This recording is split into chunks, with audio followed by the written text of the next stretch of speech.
Hola a todos y a todas. Bienvenidos al curso de plantas de tratamiento de agua. Mi nombre es Margarita Hernández y seré la tutora de la primera parte de este curso durante el primer módulo que corresponde a agua potable.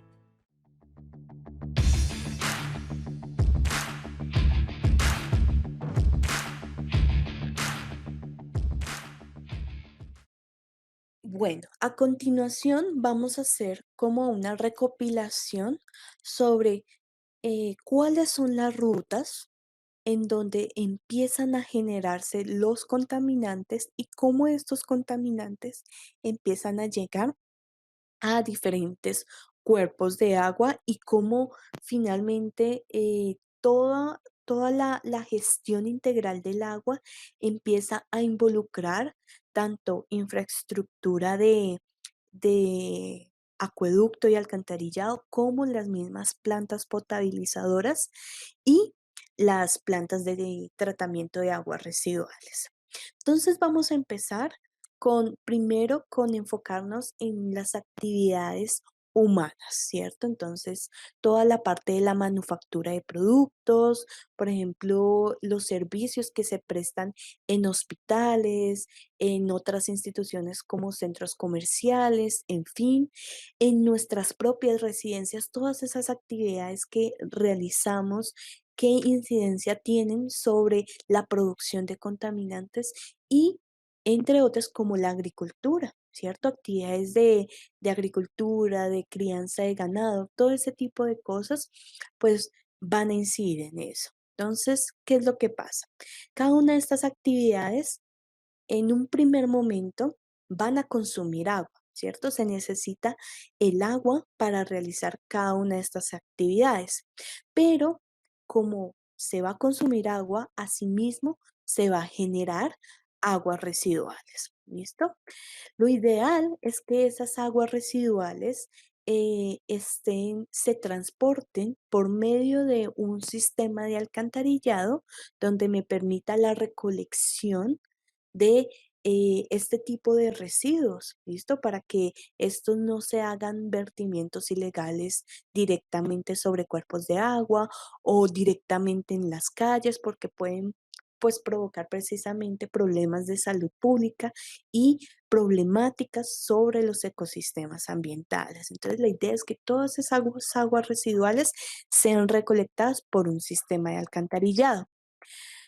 Ahora, ¿qué es lo que ocurre? Una vez recolectadas todas esas aguas en un mismo punto, pues la idea es que sean transportadas a una planta de tratamiento de agua residual. ¿Listo? Como les decía, de acuerdo a la pregunta que me hacía una de sus compañeras, pues las plantas de tratamiento de aguas residuales, su propósito no es tratar el agua para adecuarla a consumo humano, ¿listo? Esto conlleva muchas operaciones de tratamiento y además los costos de inversión y de operación serían catastróficos. Lo que intenta hacer la planta de tratamiento de agua residual es reducir al máximo, según algunos estándares eh, normativos, ciertos contaminantes, ¿listo? Para luego, ¿qué hacer? Pues hacer ya un vertimiento legal, ya sea a diferentes cuerpos de agua superficiales o también llevar esa agua residual tratada a que alimenten los acuíferos o pozos subterráneos. ¿Listo? Sin embargo, una de las rutas, como el agua residual tratada, que es esta, la que va por estas líneas, ¿listo? Recordemos, es agua residual, pero es tratada, aún así contiene cierta cantidad de contaminantes. Entonces, el hecho de que haya una intercomunicación entre las aguas superficiales y las aguas subterráneas, pues hace que también haya un intercambio de contaminantes entre estas. ¿Listo? Por otro lado, em, También se debe decir que normalmente lo que son las actividades industriales y de agricultura, ellos generalmente, si estamos hablando de un país donde el control ambiental sobre este tipo de actividades es pobre o casi nula, pues obviamente van a haber industrias o centros agriculturales que se aprovechan de esta deficiencia en el control y se saltan las normas. Entonces, generalmente, cuando no hay ningún control, pues estas actividades hacen vertimientos ilegales directamente y generalmente sobre ríos, lagunas, entre otros. ¿Listo? Ahora, también puede pasar un caso y es, por ejemplo, en nuestros sistemas de alcantarillado, ustedes saben que estos se diseñan de acuerdo a un periodo de retorno. Sin embargo, pues con todos estas situaciones que genera el cambio climático, ya los sistemas de alcantarillado en muchas ciudades importantes se colapsan totalmente. Entonces eso produce el desbordamiento de agua residual también sobre los cuerpos de agua, ¿listo? Sin que lleguen a, directamente a la planta de tratamiento del agua residual. ¿Listo? Pueden existir tantos desbordamientos que hagan que esos contaminantes lleguen a las aguas superficiales, como también pueden existir fugas en el sistema de alcantarillado, lo que hace que se filtre hacia la capa del subsuelo y termine en los acuíferos. ¿Listo? Por parte de la agricultura hay otra ruta que se, que se puede manifestar y es por la irrigación, ¿listo? Ustedes saben que en los cultivos pues se tienen distritos de riego y en esos distritos de riego generalmente esa agua no es recolectada, o sea, eh, generalmente esa agua es absorbida por los cultivos y una parte cae a la tierra pero se filtra, ¿listo? Entonces se filtra, tiene sustancias generalmente que son agrotóxicas y llegan a las aguas subterráneas, ¿listo? Em, y pues también no solamente hay infiltración, también hay drenaje y también puede llegar a las aguas superficiales, ¿listo? Ahora, ¿qué es lo que ocurre? Eh, Es posible, ¿listo? Es posible, por ejemplo, en esta ruta que ustedes ven, donde l- los cuerpos de agua, un río, una laguna o un pozo subterráneo, las aguas que se encuentran en dichos cuerpos sean utilizados de manera directa, o sea, el agua sea utilizada de manera directa, generalmente para actividades de agricultura. ¿Listo? Es posible, pero lo ideal es que, por supuesto, todas esas aguas pasen por otro nuevo tratamiento, que sería ya el tratamiento de la potabilización. ¿Listo? Em, Se entiende, aquí te voy a hacer un paréntesis, porque se entendería que en las actividades de agricultura, pues digamos, la calidad del agua no debería ser exigente eh, como la de para consumo humano directo, ¿listo? Sin embargo, ha habido muchos debates frente a esto porque dicen, ¿cómo no me vas a decir que el agua que yo utilizo para regar no tenga las mismas exigencias que las de consumo humano directo cuando esa agua que yo utilizo para regar alimentos que serán consumidos por el ser humano, pues, eh, pues debe tener una incidencia esa calidad? Entonces debe ser de la misma, deben tener el mismo patrón. Entonces, por eso digamos que ante este debate se generan muchas alternativas. Lo ideal sería que todas las aguas que se utilicen en la agricultura sean agua potable, pero en muchas veces esto no es así, ¿listo? Pero en general, eh, pues obviamente necesitamos que exista la planta de tratamiento potabilizadora para finalmente tener un agua tratada para consumo humano directo y esta nuevamente se vuelve a recircular en el sistema. ¿Listo? Entonces, al inicio pareciera que estuviéramos hablando de rutas lineales, de un sistema lineal, pero realmente es un sistema circular. ¿Listo? Por eso, en la primera clase yo les decía, si se cuenta con la infraestructura adecuada, el recurso hídrico es totalmente renovable. ¿Listo? Y no tendríamos problemas ni de estrés hídricos ni de escasez de agua. ¿Listo? Entonces, por eso es tan importante que dentro de que un país tenga este tipo de infraestructura. ¿Listo? Porque es vital, es muy vital.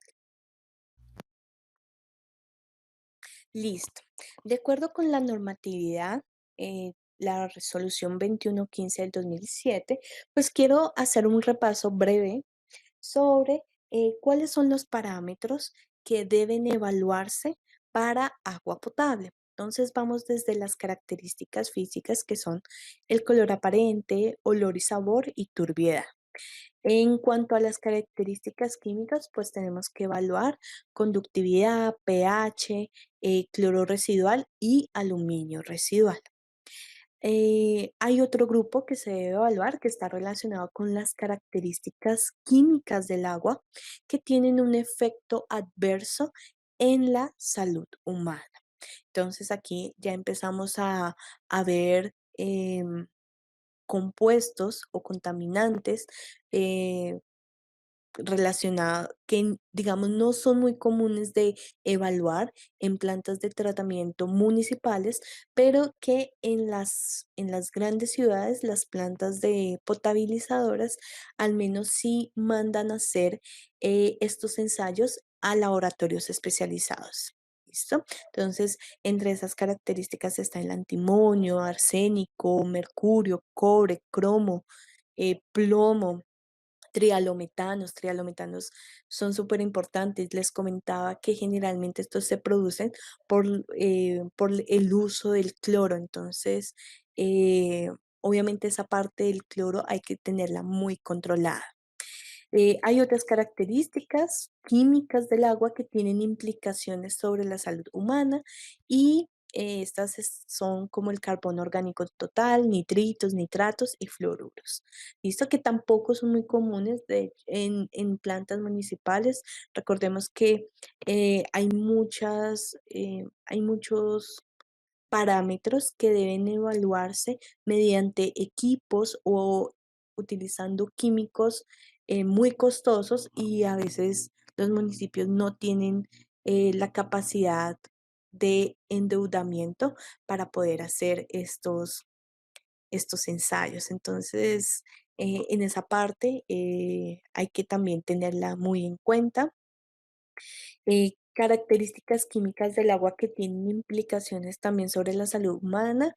Hay algunos iones que son interesantes de ver, por ejemplo, el calcio, el aluminio, los fosfatos, los cloruros, el hierro, el magnesio, manganeso, la alcalinidad total, es importante evaluar, la dureza y los sulfatos, entre otros. Y finalmente, las características microbiológicas que pide la norma que sean evaluadas para agua potable son coliformes fecales y coliformes totales. ¿Listo? Em, ah, Esto sería para agua potable. Sin embargo, abro un paréntesis acá, resulta que hace mucho tiempo estos mismos parámetros o características microbiológicas que se evaluaban en el agua potable también se hacían para las piscinas, ¿listo? Piscinas recreativas o de centros de deporte especializado. Pero, hasta hace poquito, hace como el 2017, 2018, salió una nueva normatividad para el agua que se utiliza en las piscinas, y en cuestiones de características microbiológicas, ahí se evalúan más, más parámetros, ¿listo? No, se me olvidó el nombre en estos momentos de esos parámetros, pero esos los encuentran en la resolución 330 del 2017, ¿listo? Salmonella, creo que es uno de esos, y hay otro. Giardia, Giardia algo. Me disculparán que no me acuerdo, pero en la resolución 330 estará, y obviamente esto lo vamos a recapitular cuando veamos el tema de desinfección. Muy bien. em, Hay que mencionar que en los procesos de tratamiento se hace necesario conocer, por ejemplo, en términos de sólidos o de gases, cómo están representados los principales parámetros del análisis de la calidad del agua. Por ejemplo, em, esta tabla que ustedes ven ahí en pantalla, pues es muy útil porque nos permiten em, conocer cómo están relacionados los diferentes parámetros con los sólidos en suspensión, los sólidos disueltos o los gases disueltos en el agua. Entonces, por ejemplo, los sólidos en suspensión son removidos generalmente por operaciones o procesos unitarios diferentes a los utilizados para la remoción de sólidos disueltos. ¿Listo? Y un ejemplo claro es lo que tiene que ver con el color y la turbidez. Cuando vemos que un agua tiene un color característico, generalmente este se debe a la presencia de sólidos disueltos, ¿listo? Pero cuando otra muestra de agua, por ejemplo, la turbidez es alta, es porque esta se debe más que todo a la presencia de sólidos en suspensión. ¿Listo? Entonces, esta tabla que ustedes están viendo se presenta, se presenta como esta asociación entre parámetros y eh, que podemos ver, por ejemplo, el fósforo, la presencia de fósforo, perdón, la presencia de sólidos suspendidos y sólidos disueltos puede indicar también presencia de fósforo o de nitrógeno. ¿Listo? Si hay sólidos en suspensión, seguramente hay algas o bacterias. ¿Listo? En cuanto a los gases disueltos, generalmente cuando usted detecta bueno, un sabor es difícil, pero al menos un olor característico en el agua, es porque seguramente hay metano o ácido sulfúrico en el agua, ¿listo? Y eso ya lo habíamos comentado. Realmente estos gases disueltos se deben a que hay materia orgánica en descomposición, ¿listo? Si hay acidez, altos valores de acidez en el agua, seguramente también hay gases disueltos. ¿Listo? Entonces, esta tabla es supremamente interesante, muy útil porque a veces cuando se quiere analizar o en un inicio, cuando para diseñar te dan un reporte de agua, y te dicen, bueno, hay los valores los parámetros que superaron los valores máximos permisibles según la norma, son cloruros, nitrógeno y fósforo. Entonces tú necesitas entender por cómo yo debo o qué unidad de tratamiento me va a servir para eliminar estas sustancias. Entonces, teniendo en cuenta que estas sustancias pueden deberse a la presencia de sólidos disueltos o sólidos suspendidos, entonces uno empieza a entender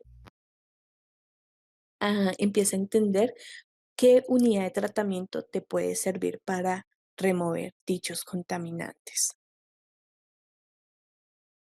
En la siguiente tabla se presentan los principales parámetros que se deben tener en cuenta para realizar un análisis de calidad de agua dependiendo del origen de la fuente de abastecimiento. ¿Listo? Entonces, aquí tenemos, obviamente en esta primera parte del curso nos vamos a enfocar solamente en agua de abastecimiento, pero nosotros podemos tener diferentes fuentes, como ya lo habíamos mencionado. Podemos tener agua superficial o podemos suministrar agua. A una población que proviene de un pozo subterráneo. ¿Listo? Entonces, los parámetros que se evalúan para el agua de abastecimiento cruda, ¿listo? Bruta o cruda, como lo quieran llamar, pues suelen ser diferentes a los que uno evalúa con el agua de abastecimiento tratada. ¿Listo? Asimismo, por ejemplo, digamos que en el agua subterránea es muy importante verificar el parámetro de dureza. Es muy importante porque generalmente las aguas subterráneas tienen altas concentraciones de iones de calcio y magnesio que producen la dureza, ¿listo? Pero en aguas superficiales no es tan común, ¿listo? Por eso no está aquí señalado con una X. ¿Listo? ¿Qué otras diferencias tenemos? Por ejemplo, las algas. Se presume que en un inicio puede haber, en un agua cruda, puede haber, que yo saque de un río o de un lago, puede haber presencia de algas, pero se presume que con todos estos sistemas o unidades de tratamiento como el desarenador y la sedimentación y los filtros, pues al final el agua no debería tener ninguna algas, perdón, porque entonces no sería potable. Entonces, por eso aquí se omite evaluar algas al final porque se asume que no, o sea, se asume no, se exige que no debe salir algas para consumo, para agua de consumo humano. Ahora, para agua subterránea es un despropósito evaluar contenido de algas a la salida y a la entrada del tratamiento porque pues la producción de algas, usted necesita sol para que éstas haga fotosíntesis, necesitan oxígeno y son cosas que escasean precisamente en este tipo de cuerpos de agua. ¿Listo? Entonces, también les dejo esta tabla supremamente importante porque también les da